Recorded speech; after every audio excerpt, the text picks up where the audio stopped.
Boa noite, senhoras e senhores. Bem-vindos a Christie's e ao leilão de arte impressionista moderna desta noite. O lote 11 é um Picasso de 1922, Buzz de Femme à la Chemise.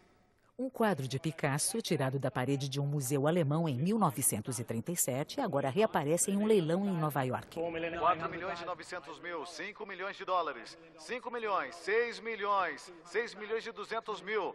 Não, terminado. Vendendo agora, última chance. 6 milhões e 200 para o senhor por 6 milhões e 200. Obrigado.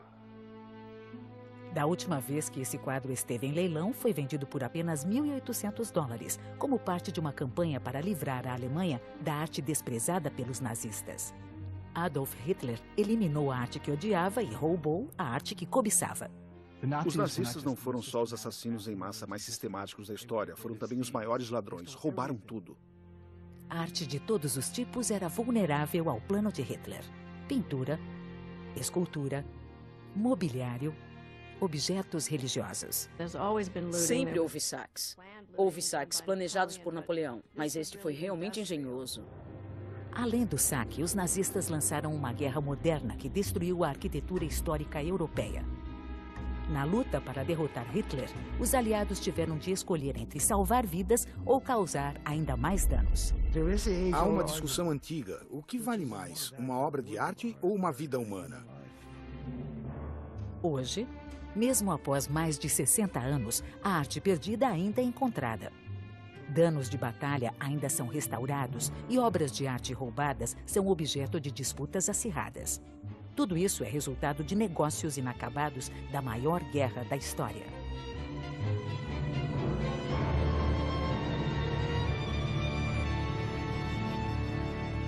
Europa saqueada. A influência nazista, parte 1. Este quadro em Viena é como a Mona Lisa. Este é o ícone deles. Esta é uma das mais importantes imagens da arte austríaca do século XX. O quadro foi roubado pelos nazistas durante a guerra.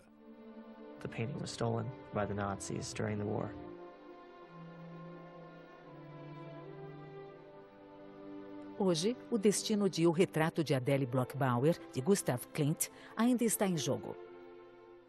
A tela pode ser vista na Galeria Nacional da Áustria, em Viena. Mas é uma das várias obras cuja propriedade é contestada desde que os nazistas massacraram o mundo artístico. A maioria das pessoas chama este ícone vienense de O Retrato de Ouro. Poucos pensam nele como um retrato de uma judia vienense e de uma lembrança da comunidade judaica que floresceu aqui antes da Segunda Guerra Mundial. Quando os nazistas ocuparam a Áustria, roubaram o retrato de Klimt deste prédio que era a casa de Ferdinand Bloch-Bauer, conhecido colecionador de arte judeu. Os nazistas tomaram a casa de Bloch-Bauer e vários representantes de museus se reuniram para escolher quadros, porcelanas e esculturas que queriam para suas coleções. Este é o documento que enviou o retrato de Adele Bloch-Bauer à Galeria Austríaca. No final do documento lê-se: "Eu assino com Heil Hitler". Há anos, a sobrinha de Adele Bloch-Bauer trava uma batalha legal contra o governo austríaco pela propriedade do retrato de sua tia e 5 outros quadros de Klimt que sua família possuía.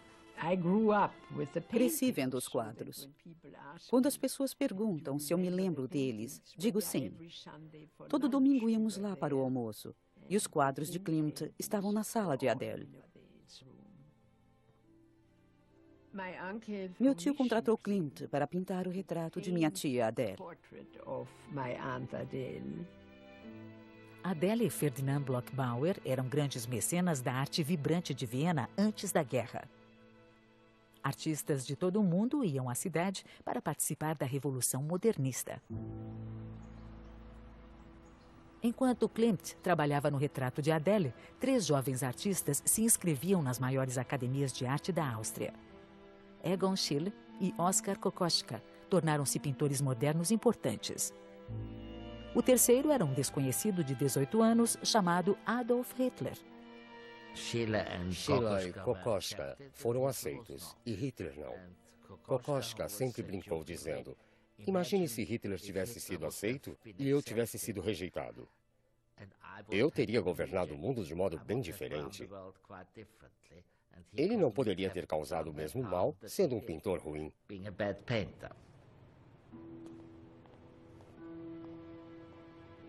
Nos arquivos do porão do Centro de História Militar em Washington, D.C., estão guardadas várias pinturas nazistas, entre elas as primeiras aquarelas de Adolf Hitler.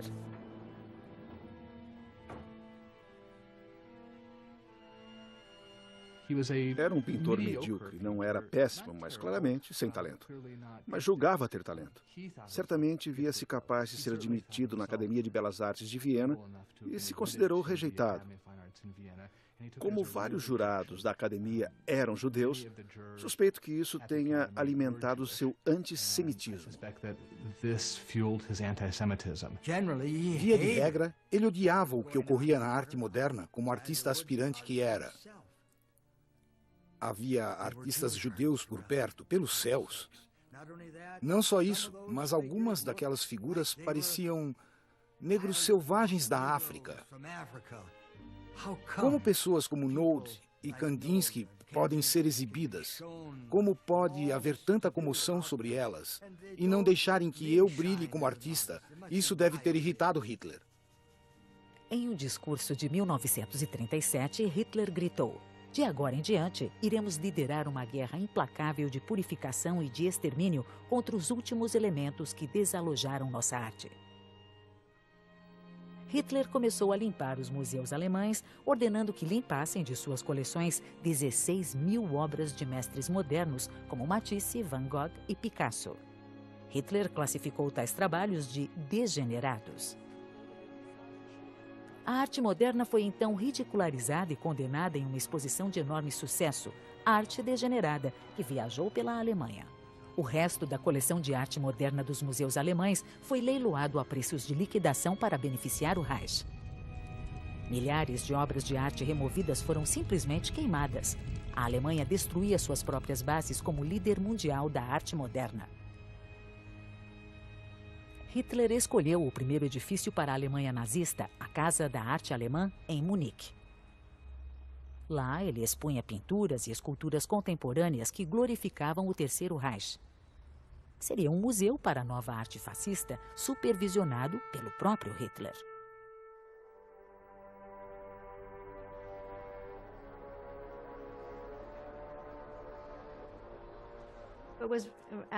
Era mesmo muito incomum para um chefe de Estado envolver-se tanto em questões culturais. Mas tudo era parte de sua ideologia racista. Tudo deveria ser puro até o último detalhe na Alemanha. Hitler ia com os curadores escolher o que ficaria lá. Isso continuou ano após ano até o fim da guerra. Tudo estava à venda, mas a maior parte tinha de ser comprada pelo governo, pois ninguém realmente queria aquilo.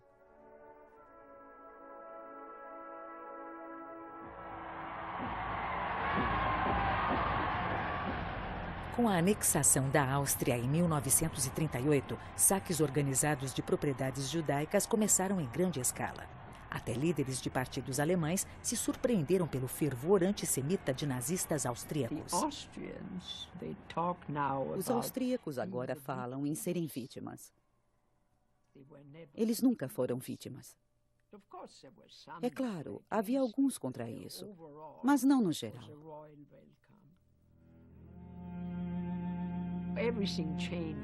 Tudo mudou após 11 de março. Tornou-se uma vida diferente, uma cidade diferente.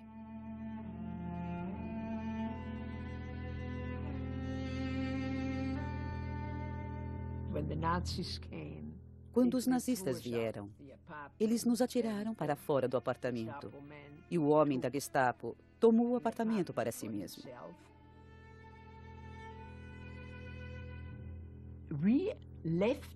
Nós saímos de Viena. Na época, nem pensei no que deixávamos para trás. Só pensamos em salvar nossas vidas. O retrato de Adele, tia de Maria, pintado por Gustav Klimt, foi só uma de centenas de obras deixadas para trás quando a família Bloch-Bauer fugiu da Áustria nazista. Após agentes de Hitler, Göring e outros oficiais nazistas escolherem o que queriam, o resto da coleção, incluindo os quadros de Klimt, foi dividido entre os museus estaduais de Viena. Alguns foram devolvidos à família após a guerra, mas as telas de Klimt ainda estão nas paredes da Galeria Nacional Austríaca. Há uma compreensão geral de que os quadros pertencem simplesmente à Áustria. E há razão para isso. Está escrito em um documento. Está no último testamento de Adele Bloch-Bauer. A tia de Maria morreu em 1925 e deixou um testamento manuscrito. No testamento, ela pede que o marido dê os quadros à Galeria Austríaca após a morte dele. O que aconteceu, é claro, foi que tiraram as telas dele. Foram roubadas pelos nazistas antes que ele morresse. O marido de Adele fugiu para a Suíça em 1939 e morreu no exílio após a guerra. Ele nunca recuperou os Klimts. Após a guerra, os austríacos decidiram não devolver as telas baseados na declaração de que, segundo o testamento de Adele Bloch-Bauer de 1923, eles tinham direito a elas. Está muito claro que ela sempre teve em mente que as pinturas iriam, no final, ficar na Galeria Austríaca. O lugar das telas é no museu. Devem ser vistas pelo público, mas não na Áustria, onde são mantidas lá sob uma mentira. O que me entristece é a total injustiça de não admitirem que elas não lhes pertencem. Hoje, a batalha pelo retrato de Adele Bloch-Bauer é só uma de várias disputas ainda não resolvidas na esteira da máquina nazista de saque-ate.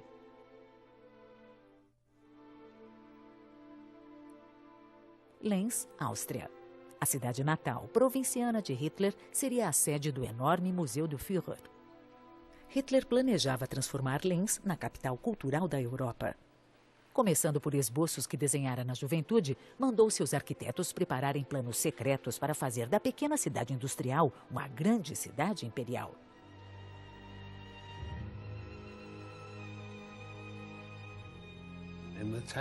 Na cidade de Linz, ele visualizara uma avenida com prédios diferentes, de lado a lado, dando o nome de Acrópole de Hitler. O projeto de Linz estava aliado ao legado de Hitler.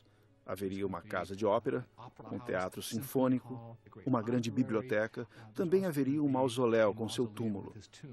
No centro do complexo de Linz ficaria o maior museu, não só da Europa, mas de todo o mundo. Dúzias de galerias com milhares de obras de arte.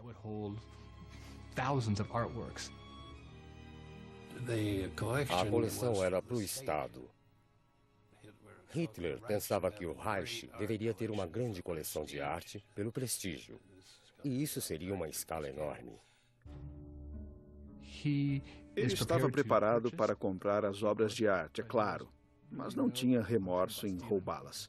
O museu seria criado tanto por compras como por saques. Centenas de obras polonesas estavam na lista de desejos de Hitler, mas para os nazistas, a maior parte do patrimônio cultural eslávico da Polônia não valia sequer ser roubado. Os nazistas consideravam os eslavos sub-humanos, assim como os judeus. A cultura polonesa foi declarada degenerada e marcada para a destruição. Na capital, Varsóvia, até a arquitetura histórica foi visada. Particularmente o Castelo Real de Varsóvia, lar de reis poloneses por 6 séculos, sede do Parlamento e do Tesouro Cultural Nacional.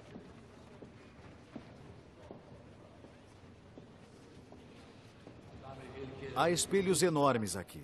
Pode-se ver o que se chama de friso. É um trabalho de estuque decorativo. Em 1939, Hitler ordenou que seus exércitos matassem sem dó ou piedade todos os homens, mulheres e crianças de descendência ou idioma polonês na invasão e extermínio da Polônia.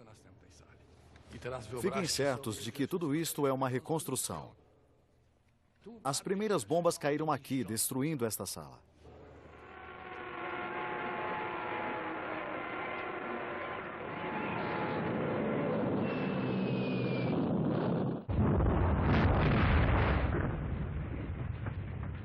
Durante o ataque a Varsóvia, Hitler ordenou pessoalmente o bombardeio do Castelo Real. Ele soubera de um hino polonês que dizia: enquanto o castelo de Varsóvia estiver de pé, a Polônia ainda não estará perdida. Danificado pelo bombardeio e destituído de arte e mobília por saqueadores nazistas, o castelo ainda se erguia quando os alemães tomaram Varsóvia. Mas conhecendo o apelo patriótico dos poloneses pelo castelo, os nazistas cavaram buracos em sua fundação e os encheram de explosivos para criar a ameaça permanente de total destruição. A segunda fase da destruição do castelo ocorreu após o Levante de Varsóvia. O Levante começou em 1º de agosto de 1944. Após anos de opressão, o povo de Varsóvia se ergueu para retomar a cidade dos nazistas. A luta mais violenta e mais longa foi aqui, na cidade antiga.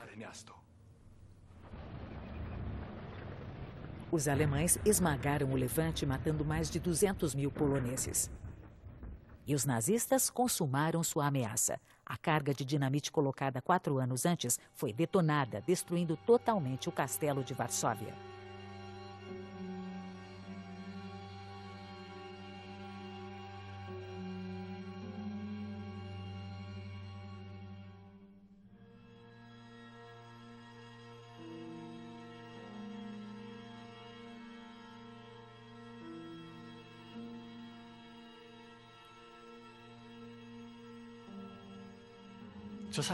Às vezes as pessoas perguntam por que o castelo foi reconstruído. Pela mesma razão que foi destruído. Os poloneses não conseguiam viver sem ele.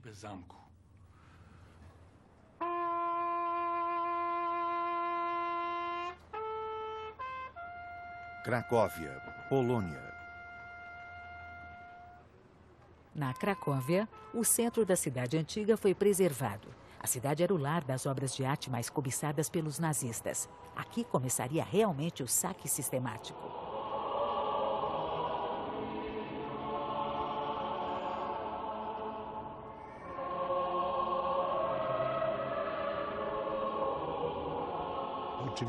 Este altar é de grande significado, principalmente para a Cracóvia. O altar impressiona pelo domínio do acabamento.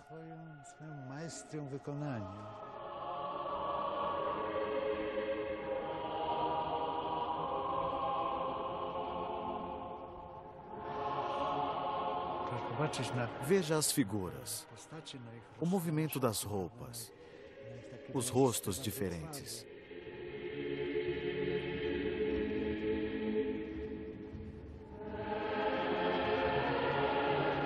Altar de Weizstoss, Igreja de Santa Maria. Weizstoss era bávaro e veio a Cracóvia no começo do século XV. Para este altar, ele usou seus vizinhos como modelos. Foi um choque para os cracovianos quando foi inaugurado. Eles viram os rostos normais de seus vizinhos como santos e apóstolos.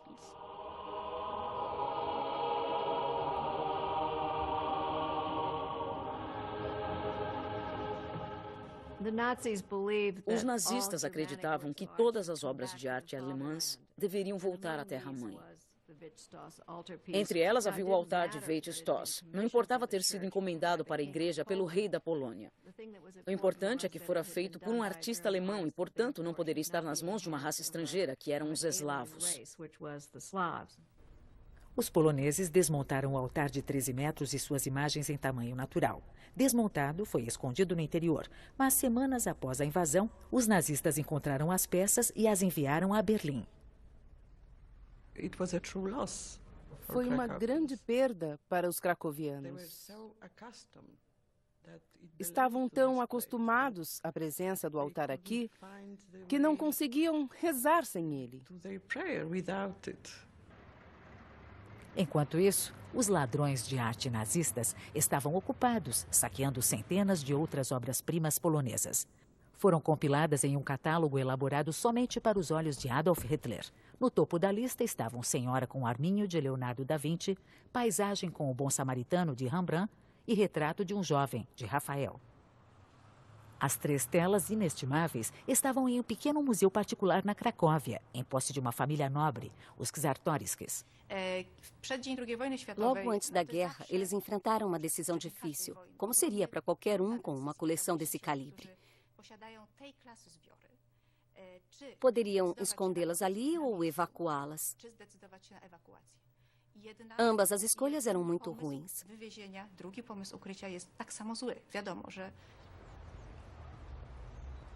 Os Czartoryskis decidiram esconder os quadros em sua propriedade rural a 160 quilômetros da Cracóvia. Os objetos foram trazidos para cá, para esse sótão, que foi então emparedado e coberto de gesso. Infelizmente, as idas e vindas chamaram a atenção. Quando os alemães chegaram, quebraram a parede. É claro, sendo soldados, levaram os objetos de ouro. Deixaram os quadros largados no chão. O Leonardo até tinha uma marca de bota.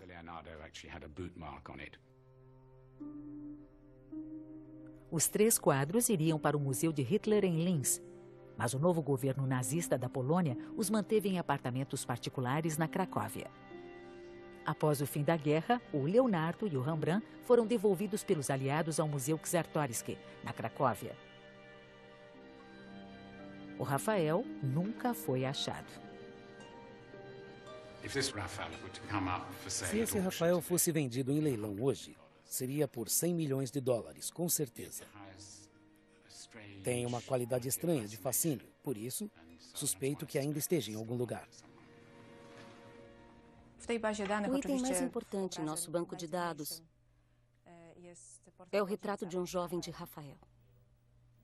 No Ministério da Cultura polonês, Monika Kunk e seus colegas compilaram um banco de dados de obras roubadas durante a guerra que continuam desaparecidas. O programa contém 59 mil itens, estimado como sendo apenas 1/10 da perda total da Polônia.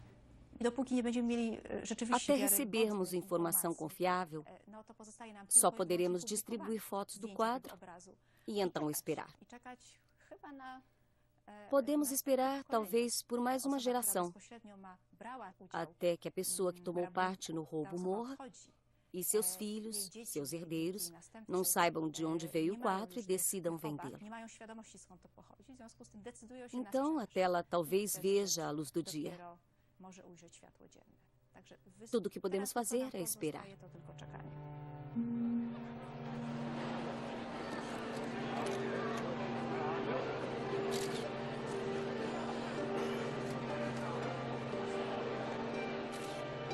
Talvez a coleção de arte mais celebrada, já reunida sob o mesmo teto, o Museu do Louvre, em Paris, abrange 12 quilômetros e 800 metros de galerias e contém cerca de 400 mil obras de arte inestimáveis, o patrimônio cultural do povo da França.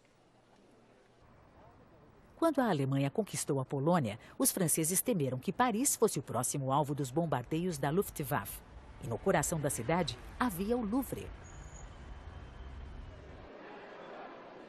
O pessoal do museu se reuniu em torno da vitória alada da Samotrácia, quando o diretor deu ordem para evacuar os grandes tesouros do Louvre para castelos fora de Paris. A equipe do museu estava preparada.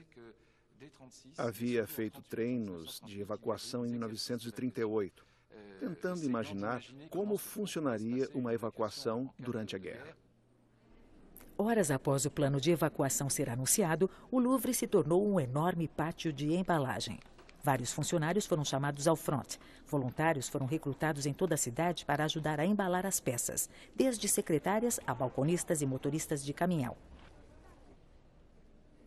O grande desafio era mover a vitória alada da Samotrácia, de 2000 anos, que agora deveria descer a longa escadaria a caminho da segurança.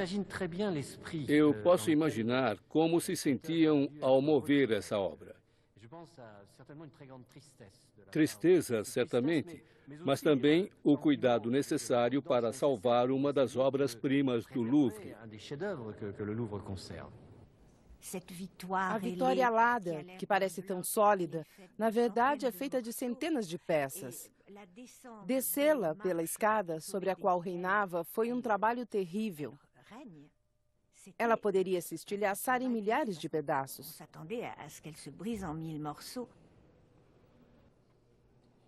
Uma testemunha mais tarde lembrou. A estátua balançou sobre uma rampa de madeira inclinada. Estávamos aterrorizados. O silêncio era total, enquanto a Vitória seguia lentamente para a frente, com suas asas de pedra ligeiramente trêmulas. O curador da escultura sentou nos degraus de pedra, murmurando que não haveria voltar.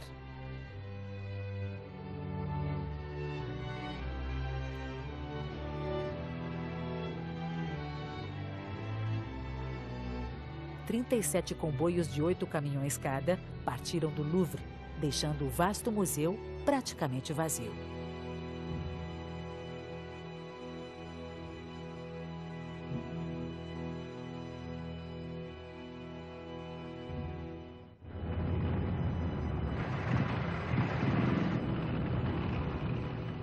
Em maio de 1940, o exército alemão varreu a Bélgica, Luxemburgo e Holanda e entrou na França. Foi um choque para os franceses, que se prepararam para ataques aéreos, mas não para uma invasão em larga escala de seu país.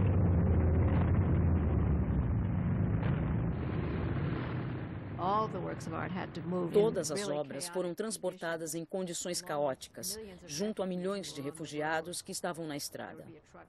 Havia um caminhão cheio de obras do Louvre e, ao lado dele, outro do Tesouro Francês, cheio de barras de ouro. Os ministros do governo correndo ao lado em limusines. Era o caos total. O milagre foi que as coleções francesas sobreviveram quase intactas. A Mona Lisa tinha veículo próprio. Foi posta em uma ambulância especialmente lacrada para manter o nível de umidade constante. Um curador foi com ela na ambulância e estava tão bem lacrada que, quando abriram a porta da ambulância, o curador estava inconsciente, mas a Mona Lisa estava intacta. A Mona Lisa e outras obras-primas do Louvre chegaram a castelos e abadias no sul da França. Foram movidas periodicamente durante a guerra para ficarem um passo adiante dos alemães. Os curadores moravam em castelos junto às obras de arte. Um casal trouxe sua filha adolescente. A Mona Lisa foi confiada a meus pais. Deve ter sido a única obra do Louvre a ter sala própria.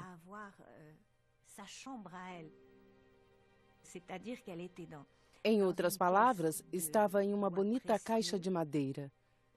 Nós a abríamos e lá, em cetim vermelho, ela sorria. Elle souriait.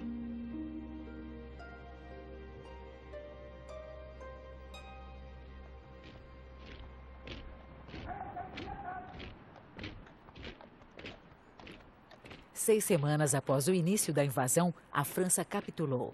A Alemanha agora controlava a maior parte do continente europeu. No dia seguinte à rendição da França, Hitler voou em segredo a Paris antes da alvorada, acompanhado por seu arquiteto Albert Speer. Seria sua primeira e única visita à cidade. O Führer chegou a Paris cedo, pela manhã. Durante a turnê pela cidade, visitou a Madeleine.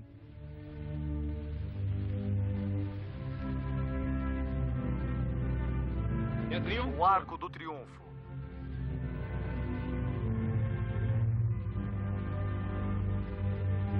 E viu a Torre Eiffel. À esquerda do Führer, o professor Speer.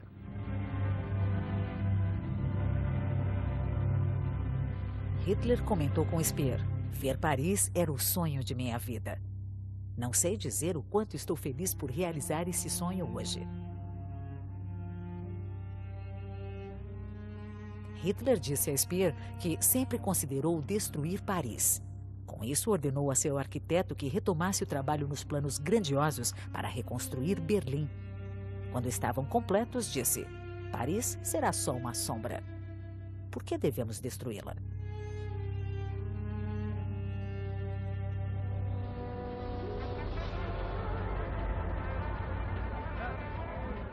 Ao contrário do tratamento severo dado às cidades eslavas da Polônia, Hitler preservou Paris como um parque de diversões sofisticado para os oficiais alemães. Enquanto o alto comando nazista aproveitava os prazeres da cidade, eles não se esqueciam da coleção de arte francesa ainda escondida em castelos na região rural da França.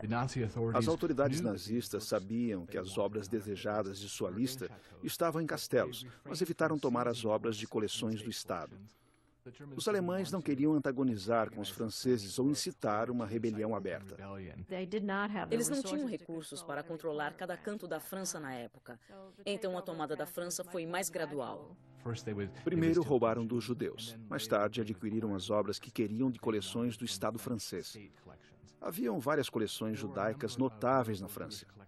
Paris era a capital do mercado de arte. Tinha grandes dinastias de comércio artístico, que tinham vastas coleções. Um mês após a ocupação nazista, a Gestapo varreu as galerias dos 15 principais marchands judeus. A família Seligman estava entre os maiores marchands de Paris. Esta é uma foto do meu pai antes da guerra, quando começou o seu negócio. Nossa.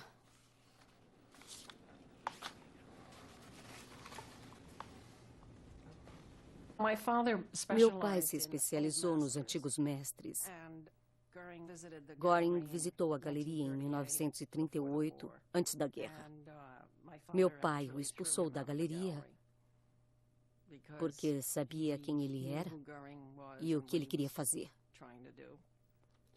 Então, como resultado, foi a primeira galeria saqueada durante a guerra. A quantidade de arte roubada de colecionadores judeus logo cresceu tanto que o Museu Jeu de Paume, no centro de Paris, foi requisitado para armazenamento. A operação foi supervisionada pela força-tarefa antissemita conhecida como ERR. Os nazistas se certificaram em manter a aparência de legitimidade. Segundo as novas leis de ocupação, os judeus que fugissem ou fossem deportados para campos de concentração perdiam sua cidadania. Os nazistas então declaravam sua propriedade sem dono e disponível ao saque.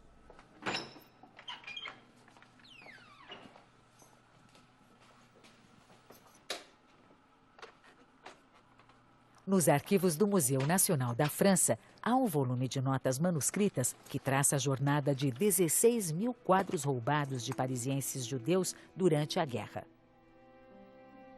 Compilada em grande segredo, relaciona cada obra que entrou no Jeu de Paume e o nome da família de quem foi roubada. É trabalho de Rose Valland, uma curadora dedicada, hoje considerada a heroína da França e certamente sua espiã mais improvável. No começo da guerra, Rose Valland tinha 40 anos. Ela tinha um trabalho relativamente modesto no Museu Jeu de Paume.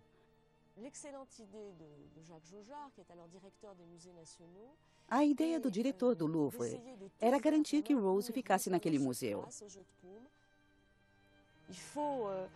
Imagine Rose Valland, não muito alta, cabelo em coque, óculos pequenos, realmente acima de qualquer suspeita. E mais, ninguém avisou a ERR, a força-tarefa antissemita, que ela falava alemão. Ninguém suspeitava daquele ratinho rastejando pelo prédio, o tempo todo observando e escutando tudo o que acontecia lá. Ninguém sabia que toda noite, quando ia para casa, com sua memória notável, ela mantinha um diário secreto de quais telas francesas, de propriedade pública ou privada, fora levada por quem e enviada para onde. Rose Valland conseguiu ficar no Jeu de Paume, apesar do constante perigo de deportação ou execução. Em novembro de 1940, ela se preocupou com uma atividade incomum que varreu o museu. Rose Valland notou que havia grande excitação e que os quadros não estavam sendo inventariados.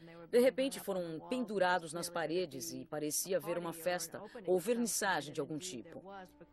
E realmente Göring em pessoa viera ao Jeu de Paume para ver o que havia disponível para sua coleção e a de Hitler.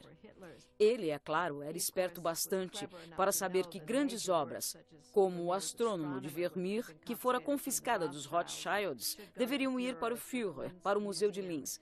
Mas isso ainda abria a possibilidade de ele mesmo levar vários itens.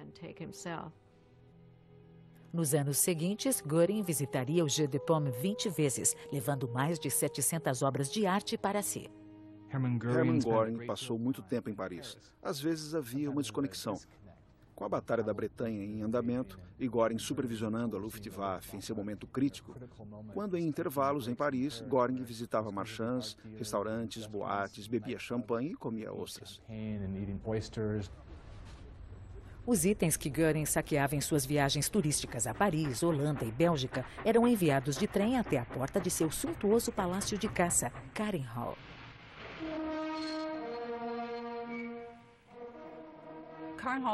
Karenhall era a propriedade rural de Göring, construída fora de Berlim. E também o principal repositório de sua coleção de arte. Começou como um chalé de madeira. Era muito aconchegante, tinha uma grande lareira e muita pedra na construção. Gradualmente cresceu em tamanho. Ele o redecorou e o chalé tornou-se totalmente opulento e ostensivo.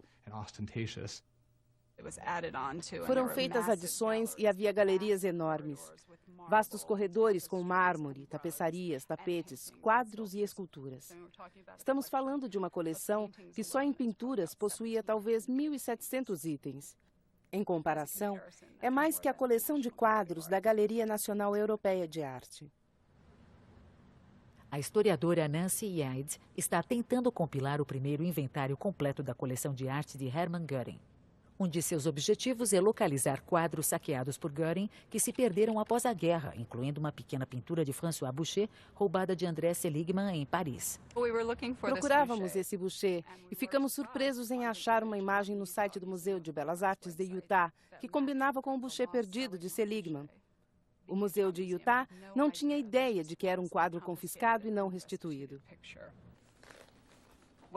Fiquei sabendo que o quadro de Boucher foi encontrado quando uma senhora veio me ver. Ela disse que acharam um quadro nosso, que estava em um museu e que eles iriam cooperar. Um quadro roubado por nazistas e recuperado em Utah voltará para casa. A seguir, vocês conhecerão a história. O diretor executivo do museu diz que este é um dia importante. O registro de arte perdida deu evidência de que não tínhamos o direito à sua propriedade. Devido a isso, iniciamos a decisão de devolver o quadro aos herdeiros de direito de André Seligman. Bom dia. Sou filha de André Seligman.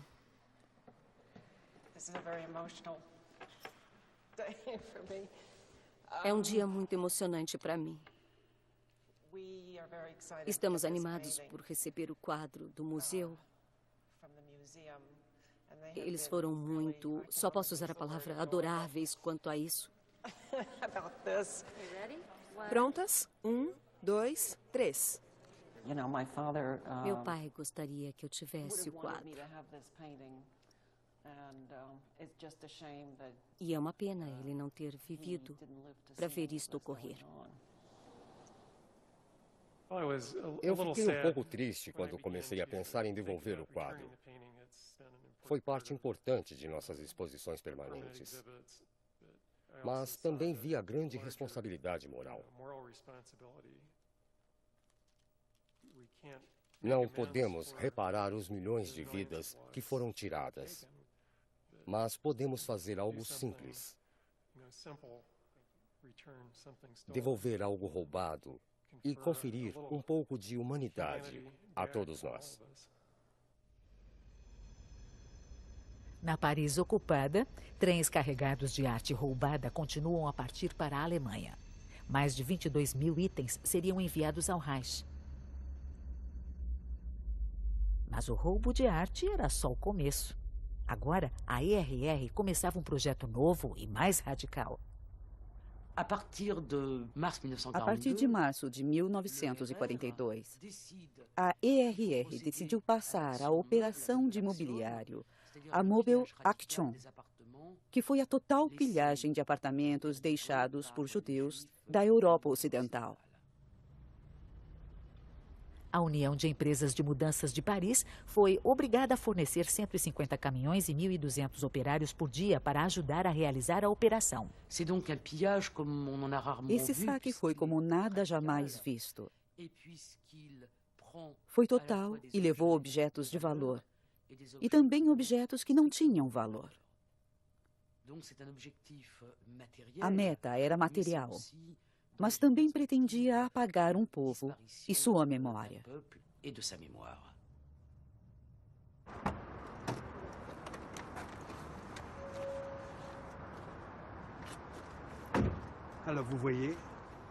Veja, tudo mudou aqui. Estes são os moinhos de Paris. E lá estão os armazéns onde trabalhávamos. Jacques Altman, jovem parisiense judeu, estava prestes a ser deportado para um campo de concentração na Polônia quando foi transferido para um novo campo de trabalho escravo montado em uma estação de trem no centro de Paris. No campo, prisioneiros judeus eram forçados a separar, limpar, restaurar e embalar pertences judeus que eram enviados a famílias na Alemanha. Por isso, os nazistas escolheram este local. As linhas de trem vão para o leste. Trouxeram caminhões pesados para o pátio e lá, prisioneiros como nós descarregavam os caminhões.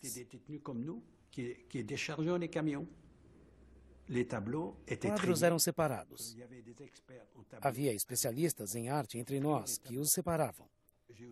Às vezes eu via oficiais alemães virem escolher o que quisessem. Eram conhecedores. Escolhiam quadros de valor que eram então expostos. Foi um tempo muito difícil. Perdi toda a minha família. Meus pais, todos os meus irmãos. Éramos uma família de 5 meninos. Um dia, reconheci as coisas de minha família.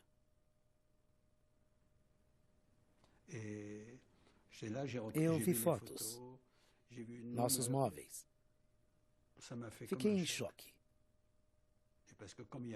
Havia malas também. Peguei uma e a enchi de fotos. Peguei uma de minha mãe quando jovem, de meu pai quando jovem. Até peguei uma de seu casamento em Praga.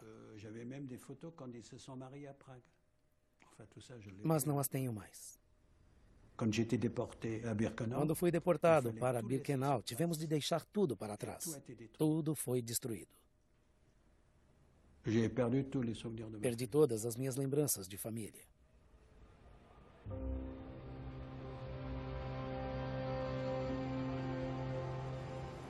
Trem após trem seguia para leste. Vários levando judeus para campos de concentração. Outros se seguiam carregados com seus bens e obras de arte.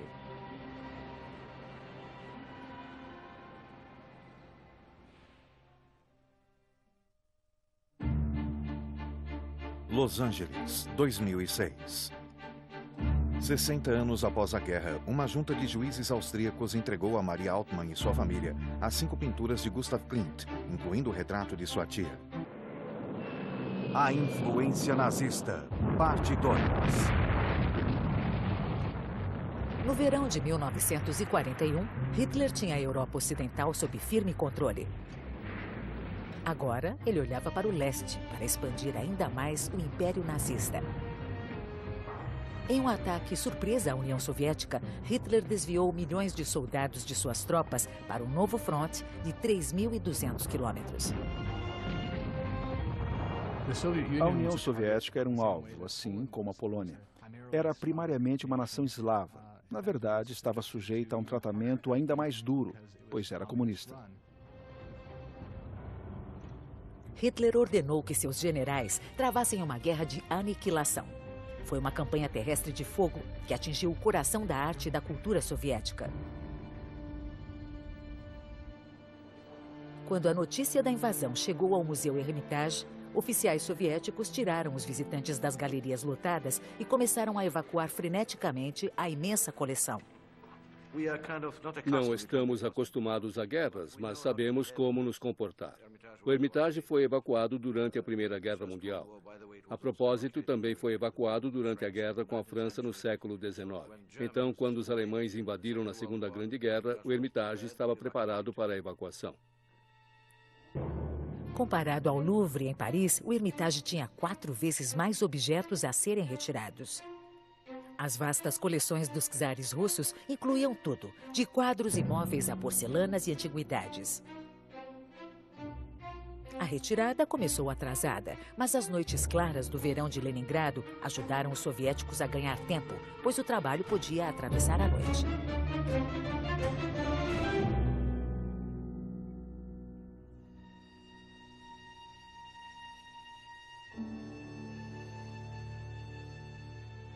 Um mês após a invasão, os trens soviéticos haviam carregado mais de 1 milhão dos tesouros mais valiosos. Mas metade das coleções ainda permanecia em perigo quando forças nazistas cercaram Leningrado semanas depois. O inimigo estava agora a apenas 13 quilômetros do museu. Era o começo do cerco de 900 dias à cidade.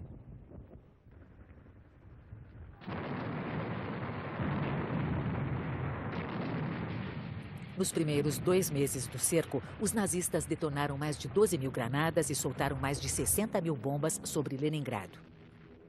Em outubro, Hitler ordenou que seus generais varressem a cidade da face da terra.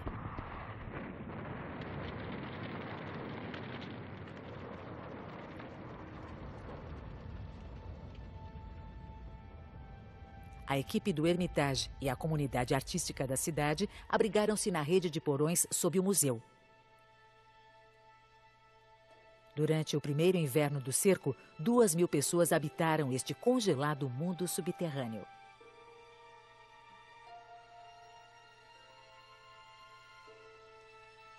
Por toda a cidade, as reservas de combustível estavam acabando, e isso bem quando os dias se tornavam mais curtos e frios.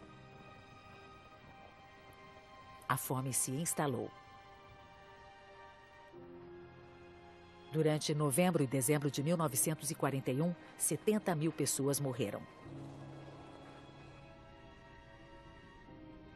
Durante o inverno glacial, nevascas entravam por milhares de janelas quebradas por bombas. Por 3 meses, os famintos funcionários do museu usaram pés de cabra para limpar 80 toneladas de gelo e vidro quebrado que se congelara nas paredes, tetos e pisos das galerias decoradas. Quando a neve derreteu na primavera, um esquadrão funerário veio ao Hermitage.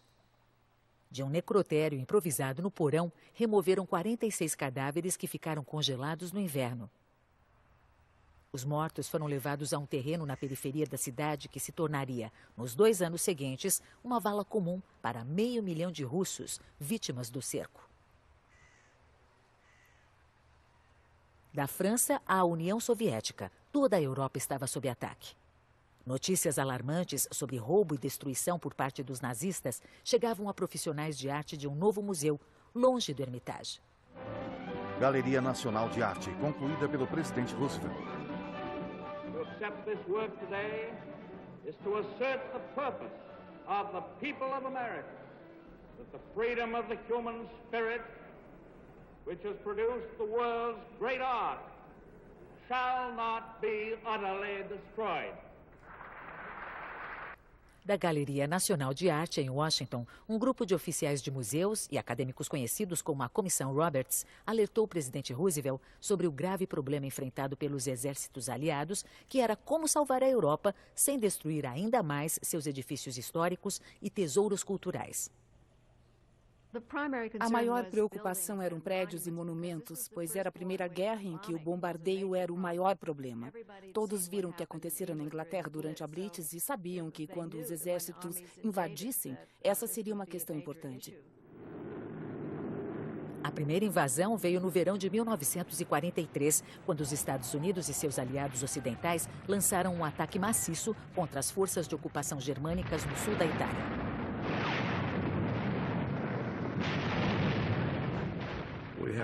Tivemos muita dificuldade. Os alemães ofereceram grande resistência. No processo, nós quase destruímos a Itália. Várias vilas e cidades foram dizimadas.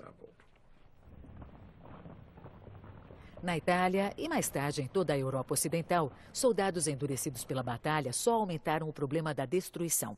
Oficiais locais se queixavam de soldados aliados roubando livros, coleções de moedas e até macacos empalhados de um museu de história natural. O general Eisenhower se preocupava que essa conduta trouxesse má publicidade e, pior, viu que seu exército ameaçava prejudicar a herança artística da Itália. 6 meses após a invasão, ele ordenou a todos os comandantes que respeitassem os monumentos conforme a guerra permitisse. Apenas 2 semanas depois, a ordem de Eisenhower foi posta sob severo teste. A 80 quilômetros ao sul de Roma, o avanço aliado foi bloqueado por uma montanha fortemente defendida. No topo da montanha estratégica ficava o mosteiro histórico de Monte Cassino.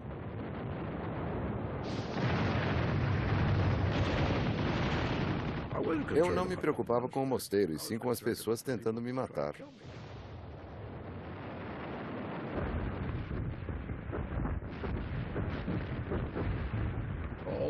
Por todo o caminho, até o cume do monte, havia alemães entrincheirados em vários níveis, atirando em nós.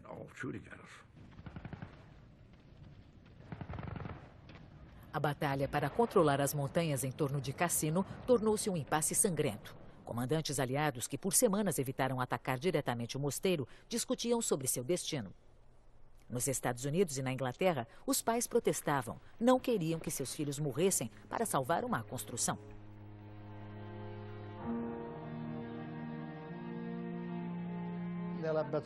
Havia 1.500 ou 1.600 pessoas no mosteiro. Fomos para lá porque sabíamos que ele não seria bombardeado. Era um monumento histórico, não só nosso, mas de todo o mundo.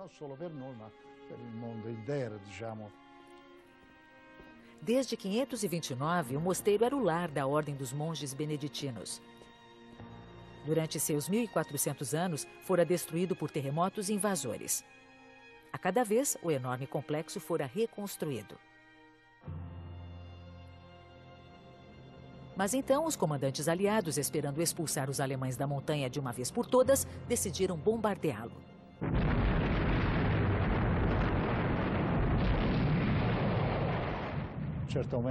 Em alguns momentos eu nem conseguia respirar. Os gritos de dor e de desespero. Crianças chorando, mamãe, mamãe, mamãe. Continuou por algumas horas. Cada grupo de avião passava e bombardeava, passava e bombardeava, passava e bombardeava. Não se via mais o céu, estava coberto de aviões. Foi o maior número de bombardeiros que os aliados enviaram a um único prédio. Mas nem um único soldado inimigo foi morto. Os alemães estavam em volta do mosteiro, não nele. Após o bombardeio, transformaram as ruínas em fortaleza defensiva. No fim, mais de 15.000 soldados e civis morreriam antes que os aliados finalmente rompessem as linhas alemãs 3 meses depois. A abadia de Monte Cassino, após ser destruída pelos gangsters aéreos anglo-americanos. Após o bombardeio, os profanadores da cultura europeia dispararam artilharia pesada sobre as ruínas da abadia beneditina. Isso é o que resta. Daí em diante, cada erro de bombardeio aliado era anunciado em noticiários e panfletos com títulos A Guerra contra a Arte. O governo fascista italiano até lançou um conjunto de selos celebrando o Monte Cassino e outros monumentos históricos destruídos por bombardeios aliados. É claro que a propaganda alemã e italiana tinha certa razão. Obras foram danificadas em Milão. A última ceia quase foi perdida, pois uma bomba caiu no prédio onde estava. Algumas bombas caíram em Roma e em San Lorenzo, uma das igrejas mais famosas da Itália. Apesar de bombas aliadas perdidas caírem na periferia de Roma, o campo de batalha ultrapassou a cidade quando o exército alemão se retirou para o norte. O povo e os monumentos antigos de Roma foram poupados.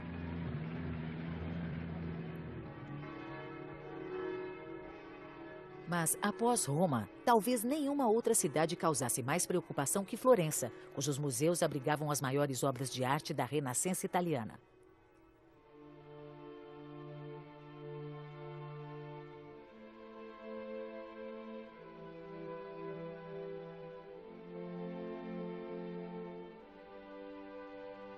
Aqui, como na França, oficiais culturais logo levaram obras de arte transportáveis para a segurança presumida de vilas no campo e castelos.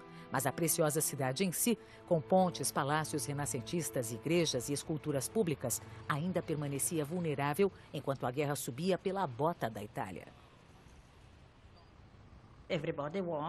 Todos pensavam que uma cidade como Florença, considerada uma joia de arte e beleza, seria, digamos, uma cidade aberta, que não seria tocada pela guerra. Mas as autoridades da cidade temiam o pior. Sem ter certeza de que os nazistas abririam mão de Florença sem lutar, mobilizaram operários para construir estruturas em volta das obras de arte públicas mais importantes da cidade. A cerâmica de Della Robbia, que adorna o primeiro orfanato da Europa, foi protegida em galpões de madeira. Os túmulos de mármore da Capela dos Medici foram protegidos com sacos de areia. Os 6 escravos de mármore de Michelangelo e seu Davi de 4,20 metros foram emparedados por enormes cápsulas de tijolos.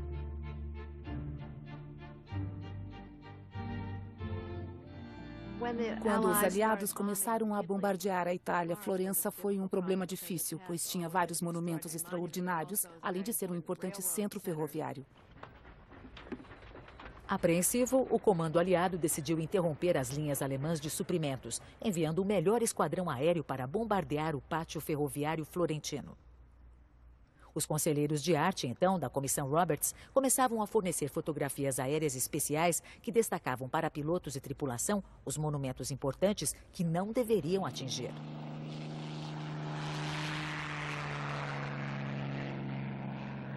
A este pequeno grupo de jovens aviadores foi confiado o destino da Florença histórica. Quando a formação sobrevoou a cidade, a grande cúpula da catedral passou sob sua mira.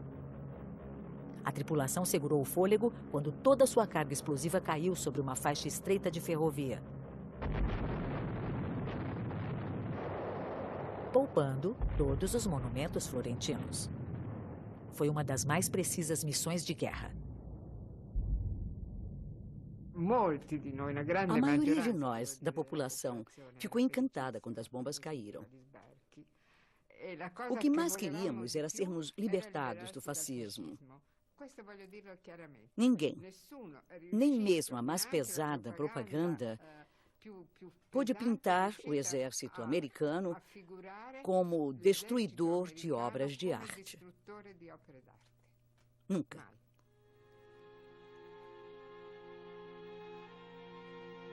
A esta altura, a Comissão Roberts persuadira o exército a levar especialistas em arte para servir perto das frentes de batalha, onde poderiam salvar e proteger monumentos e obras. Recrutados nas tropas da Força Tarefa de Monumentos, Belas Artes e Arquivos, havia jovens artistas, historiadores e curadores que, mais tarde, seriam os líderes do mundo artístico pós-guerra. Homens como James Rorimer, que dirigia o Museu Metropolitano de Arte, e Lincoln Kirstein, que fundaria e dirigiria o Balé de Nova York. Os soldados os chamavam de consertadores de Vênus. Mais tarde foram conhecidos como os Homens dos Monumentos. Não havia uma unidade de homens dos monumentos. Eram oficiais individuais postos em exércitos separados. Nunca havia pessoas suficientes na área para fazer o que queriam. Houve menos de 200 durante toda a guerra. Em alguns momentos havia só 12 nas frentes de batalha. A sensação que eu tinha por fazer algo para salvar a cultura ocidental era inebriante. Finalmente podíamos fazer algo positivo. Fomos encarregados de muito mais do que poderíamos abarcar na mente. Não tínhamos caminhões, jipes, só os sapatos. E não tínhamos nenhum tipo de apoio das autoridades. E lá estavam os homens dos monumentos, falando sobre a segurança dessas estruturas importantes para alguns combatentes que tinham visto seus amigos serem mortos. Por que iriam se preocupar com isso?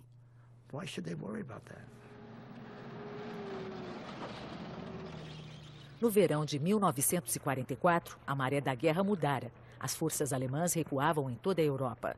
Pelo caminho, praticavam atos de destruição vingativa. Às 10 da noite de 3 de agosto, 2 dias antes de o exército alemão se retirar de Florença, uma série de grandes explosões abalou o centro da cidade. O New York Times mais tarde relataria: não é mais a Florença que o mundo conheceu. Sob ordens de Hitler, o exército alemão explodira as pontes centrais da cidade. Foi preciso 3 tentativas para derrubar a ponte Santa Trinità, com arcos desenhados por Michelangelo. A ponte Vecchio foi poupada, mas milhares de metros da antiga Florença foram demolidos dos 2 lados.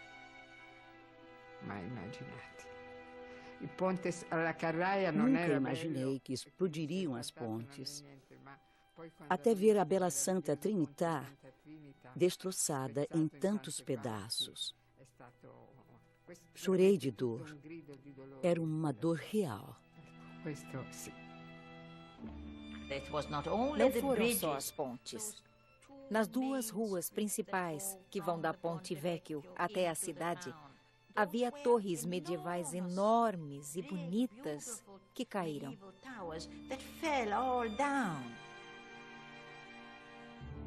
Quase metade da melhor arte de Florença também se fora. Com total desconsideração por seus ex-aliados italianos, o exército alemão desviou um comboio de caminhões do front para levar Michelangelos, Botticellis, Rafaéis e qualquer outra obra-prima que pudessem.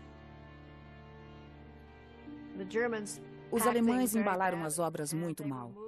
Foram levadas durante a batalha em caminhões abertos, muitas vezes na chuva, só cobertas com palha. É um milagre que tenham sobrevivido.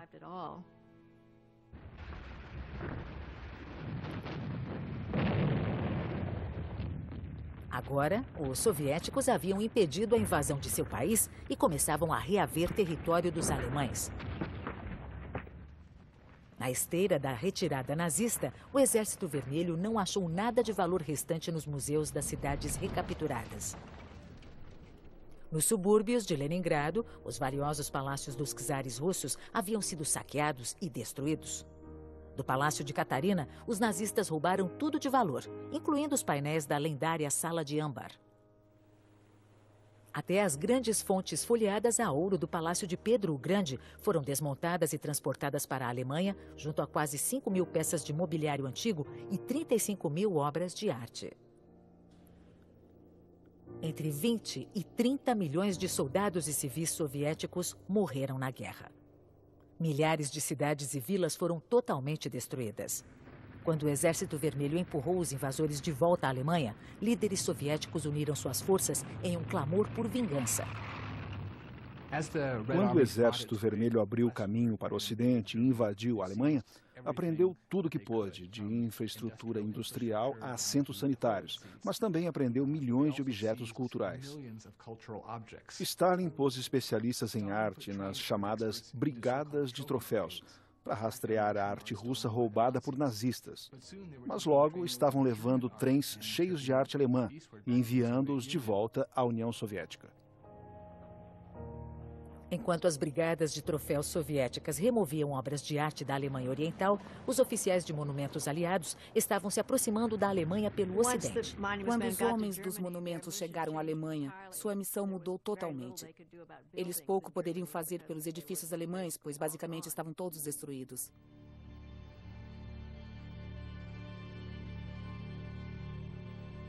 Durante meses, bombardeiros aliados haviam atacado os centros industriais e urbanos da Alemanha. Só a Força Aérea Britânica lançou 1 milhão de toneladas em bombas sobre território inimigo. Andar pelas cidades em ruínas era muito doloroso. Não importa o quanto o governo deles fosse culpado. Só de pensar que tínhamos destruído aquelas cidades com nossos aviões. Mas na seção de monumentos e belas artes, nós tentávamos restaurar algo que valesse a pena salvar. Eles mudaram seu trabalho para a proteção de obras de arte móveis que acharam em inúmeros esconderijos por todo o país. A 160 quilômetros da fronteira alemã, guardada entre refugiados vivendo na miséria, os oficiais de monumentos acharam a primeira das coleções alemãs de museus escondidas. Mais para o Oriente, oficiais britânicos acharam um esconderijo já pilhado por ladrões comuns. Em uma mina de sal no centro do país, os generais Eisenhower, Patton e Bradley foram chamados para ver o maior achado de todos. Guardadas junto a inteiras reservas de ouro do Terceiro Reich, estavam 400 toneladas de arte dos grandes museus de Berlim.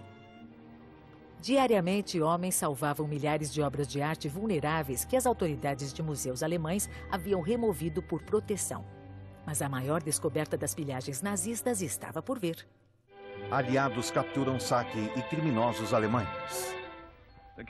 O castelo Neuschwanstein abrigava grande parte dos tesouros de arte roubados pelos nazistas. Não contentes em roubar das pessoas a liberdade e a vida, os nazistas tentaram levar seus símbolos de cultura.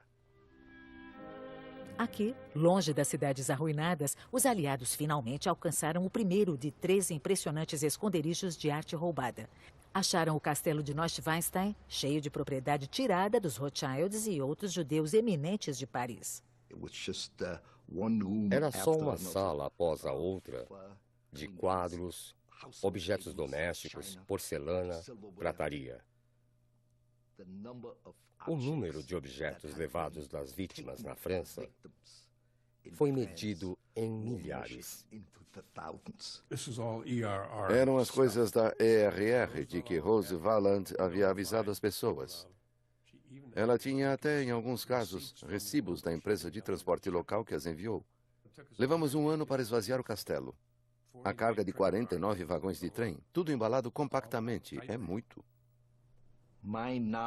Meu conhecimento do Holocausto começou em Neuschwanstein. Da tomada de vidas, soube muito mais tarde. Neuschwanstein, quando olho para trás, foi o começo da abertura de uma parte da história que não deveria ser esquecida.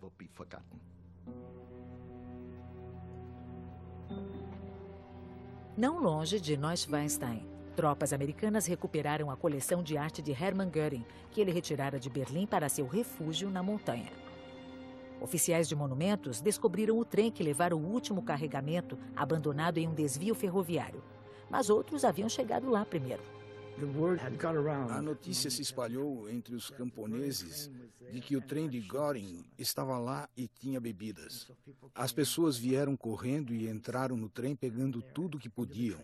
Os primeiros conseguiram a bebida e os que se seguiram tiveram de se satisfazer com o que pudessem levar como quadros do século XV. O que sobrou após o saque da enorme coleção de Göring era um pesadelo logístico. Centenas de pinturas e esculturas estavam espalhadas em pelo menos 6 estruturas diferentes. Hordas de imprensa chegaram ao local. O curador de Göring, Hofer, aproveitava ao máximo.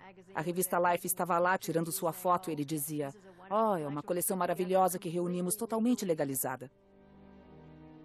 Quando Hermann Göring foi preso, havia juntado mais de 2.000 quadros, esculturas, tapeçarias, tapetes e outras obras de arte. Sua coleção crescera mais de 10 vezes desde o início da guerra. Agora, a maior parte dela estava nas mãos da 101ª Divisão Aérea.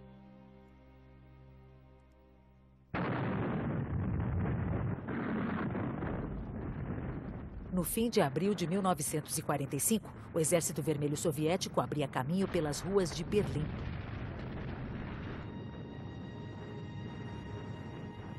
Nas semanas finais do Terceiro Reich, lacrado em um abrigo subterrâneo, Hitler passava cada dia obcecado por seu modelo arquitetônico do Projeto de Linz. Ele convidava com frequência seus poucos generais restantes para verem o modelo e ouvir seus planos para a cidade. Antes de cometer suicídio em 30 de abril, Hitler ditou seu testamento, expressando o desejo de que um museu do Führer ainda fosse construído para exibir sua coleção de arte após sua morte.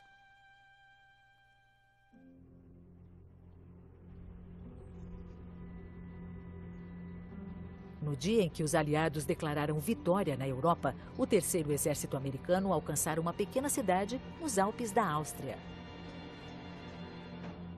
Lá, oculto em uma antiga mina de sal, o esconderijo de arte de Hitler esperava em vão sua entrega final, em Linz.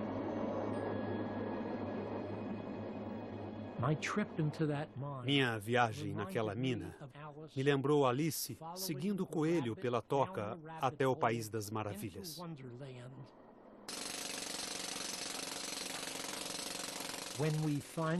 Quando finalmente chegamos ao fim da jornada, eu me vi olhando para a vastidão de uma caverna,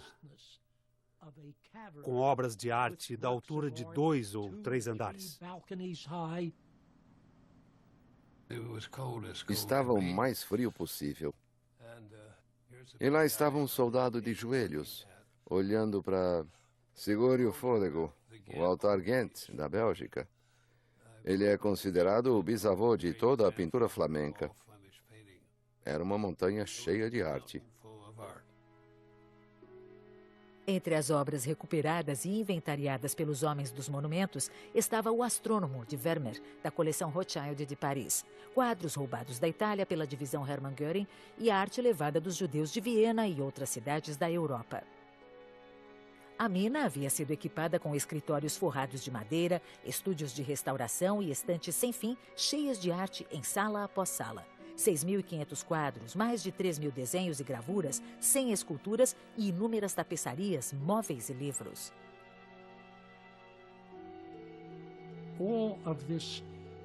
Toda essa beleza acumulada fora roubada pelos ladrões mais assassinos que já existiram na face da Terra. Como eles puderam impedir a apreciação da grande arte e exterminar milhões de pessoas ali perto, em campos de concentração, eu não entendia na época e não entendo hoje. Finalmente, a guerra acabara. Após 6 longos anos e cerca de 50 milhões de mortes, de algum modo, em cidades por toda a Europa, os sobreviventes acharam energia para celebrar. Na Itália, o oficial de monumentos Danny Keller deu ao povo de Florença ainda mais para celebrar. No alto dos Alpes italianos, Keller achara os tesouros de arte roubados da cidade. Keller acompanhou o trem que trouxe os Rafaéis, Botticellis e Michelangelos de volta a Florença. O documento de embarque avaliou a carga em $500 milhões e listou o conteúdo apenas como tesouros de arte. Mas na Alemanha pós-guerra, os homens dos monumentos ainda eram responsáveis pelo legado de séculos de civilização oriental. Sua primeira tarefa foi reunir tudo em centros de coleta. Quando eu cheguei a Munique, a parte principal da cidade já tinha perdido o telhado. E havia prédios destruídos por toda parte. Mas, por incrível que pareça, o lugar que deveria ter sido bombardeado ainda estava lá. O quartel-general nazista. Ele foi transformado em centro de coleta. Eu tinha de prepará-lo para receber obras de arte em 14 dias. A ideia de que o altar de Ghent e a Madonna de Bruges de Michelangelo viriam deixaram uma forte impressão. Eu tinha de estar pronto para recebê-los. Ao norte de Munique, na cidade de Wiesbaden, os homens dos monumentos montaram outro centro de coleta bem a tempo de receber seu primeiro grande carregamento. 56 caminhões vieram num período de 4 dias, todos protegidos por metralhadoras e veículos armados. Cada objeto devia ser inspecionado, catalogado, fotografado e, em muitos casos, restaurado. Chegavam a Munique e Wiesbaden as coleções de Adolf Hitler, de Hermann Göring, dos museus nacionais da Alemanha e da Áustria. Arte pilhada de toda a Europa. Os 2 centros de coleta, talvez naquela época, com tudo que continham, podem ter sido os maiores museus do mundo. Havia 27 Rembrandts na coleção, várias pinturas de Rubens, Botticelli, Masaccio e toda a lista. A Leda de Correggio era uma beleza. Na parede da frente daquele escritório havia um maravilhoso Degas que se tornou o meu favorito. Só o escritório valeu o preço de entrar na Segunda Guerra Mundial. Havia tanto a fazer que não tínhamos tempo de nos regozijar. A responsabilidade de ter esses itens conosco realmente dava muito o que pensar. Fiquei um pouco trêmulo às vezes, mas tínhamos de fazê-lo. Não havia outro jeito. Não havia o que fazer senão o nosso trabalho. O exército queria deixar o ramo das artes assim que possível e ordenou que os centros de coleta passassem a responsabilidade pelas toneladas de obras para as autoridades do governo dos países de que foram roubadas. Carregamentos inteiros foram feitos de Neuschwanstein para a França. Quadros pilhados da Itália voltaram para casa. A Senhora com o Arminho de Leonardo da Vinci voltou para Cracóvia com o altar de Weizstoss e 27 vagões de trem cheios de outros tesouros poloneses. Foi como passar um filme ao contrário. Todos os carregamentos que tinham ido para a Alemanha, as minas e tudo mais, começaram a voltar. Mas nos centros de coleta ainda restavam mais objetos, dos quais havia poucos requerentes vivos. Menorás decorados, taças sacramentais de prata, coroas de Torá e outros objetos preciosos roubados de comunidades judaicas dizimadas. Tínhamos uma sala cheia de torás, uma em cima da outra, como uma montanha. A essa altura, o reconhecimento de tudo o que houve nos campos apareceu. Nós sabíamos.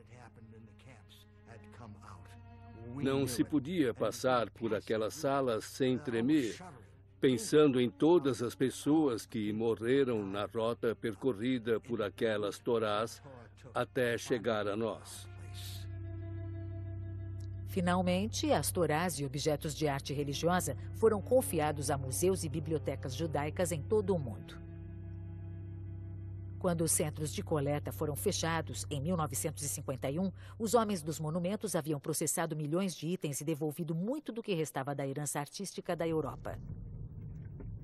Mas apesar dessa realização, hoje, mais de meio século depois, ainda há negócios inacabados após o caos cultural da Segunda Grande Guerra. Perto de Nuremberg, na Alemanha, o historiador Ralph Rossmeisel trabalha para honrar e restaurar o que sobreviveu da cultura judaica esquecida que antes florescia na área. Meu trabalho consiste em achar e devolver o que foi roubado.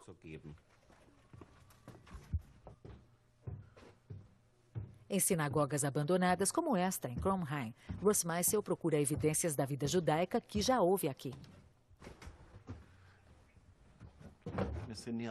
Estamos no sótão de 1816. Aqui estão textos hebraicos usados e guardados no sótão. E, é claro, esquecidos durante a era nazista. Se, como cristão, você pode devolver algo, acho que é uma coisa boa. Rossmeisel adquiriu recentemente uma coleção de coroas de Torá de prata que passaram secretamente por várias mãos desde a guerra. Estes são rimonim, decorações do pergaminho da Torá. São pequenas coroas que vão em cima, com sinos dentro. Rossmeisel tenta localizar sobreviventes das famílias dos donos originais. Há uma diferença entre olhar para objetos religiosos roubados como arte e devolver os objetos ao uso religioso. Ouço o som dos rimonim judeus e isso me faz tremer.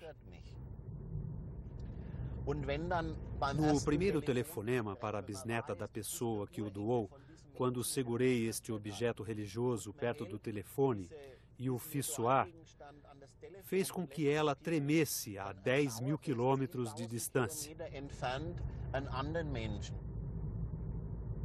Enquanto Rossmeisel trabalha para devolver objetos roubados de judeus na Alemanha, na ex-União Soviética, uma diferente ferida cultural ainda está infeccionada.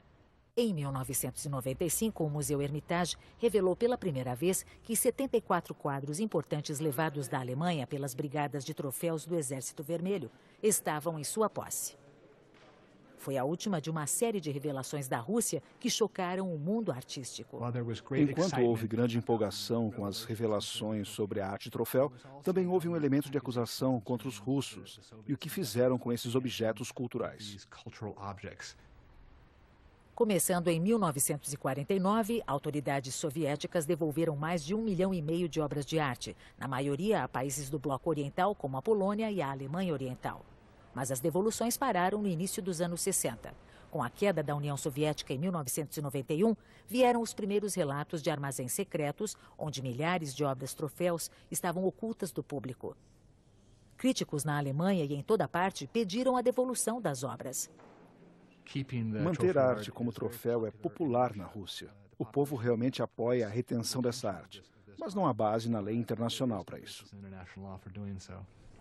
Radicais russos criaram uma lei desafiadora, declarando que as obras eram propriedade russa para sempre.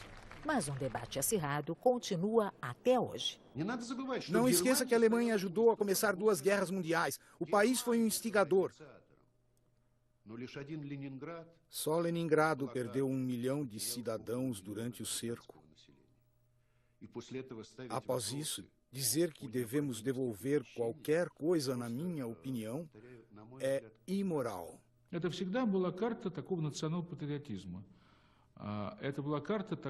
Isso sempre foi um trunfo político para nacionalistas extremos. Minha posição é simples. Temos de achar uma solução civilizada. Lembrem-se que ainda temos de viver juntos na Europa por muito tempo. Saber que um quadro alemão está na parede do Museu Pushkin não pode curar a dor de meu pai voltar de Stalingrado sem os dedos.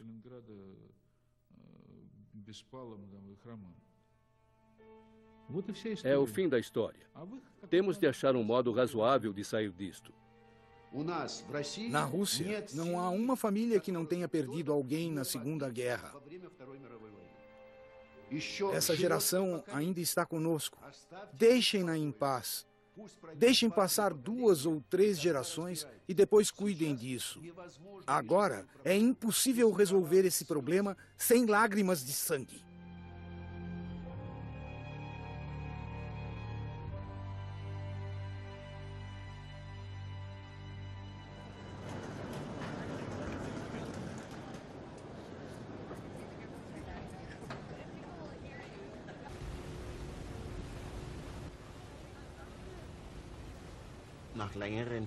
Após pesquisa intensa, achei descendentes nos subúrbios de Nova York.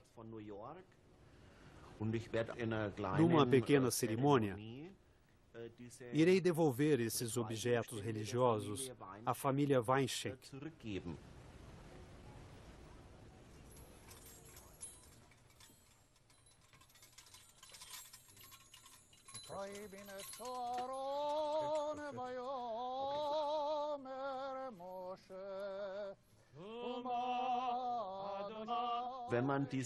Quando você ouve os objetos soarem de novo, não sou judeu, mas tenho lágrimas nos olhos como eles. E é uma coisa bonita.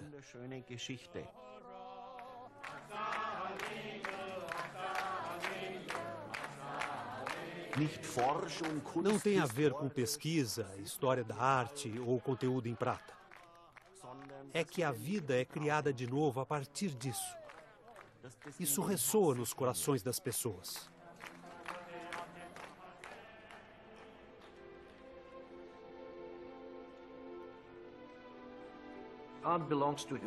A arte pertence à humanidade. Sem isto, somos animais. Só lutamos, vivemos, comemos.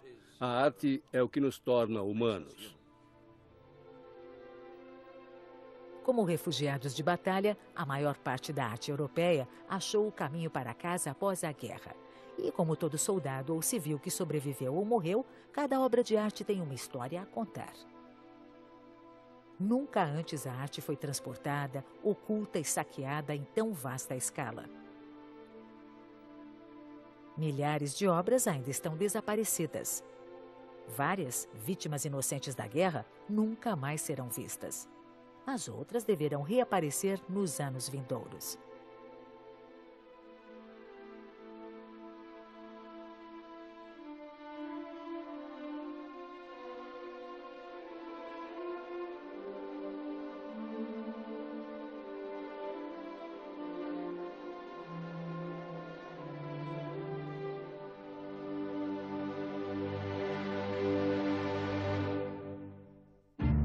Versão Marshmallow São Paulo.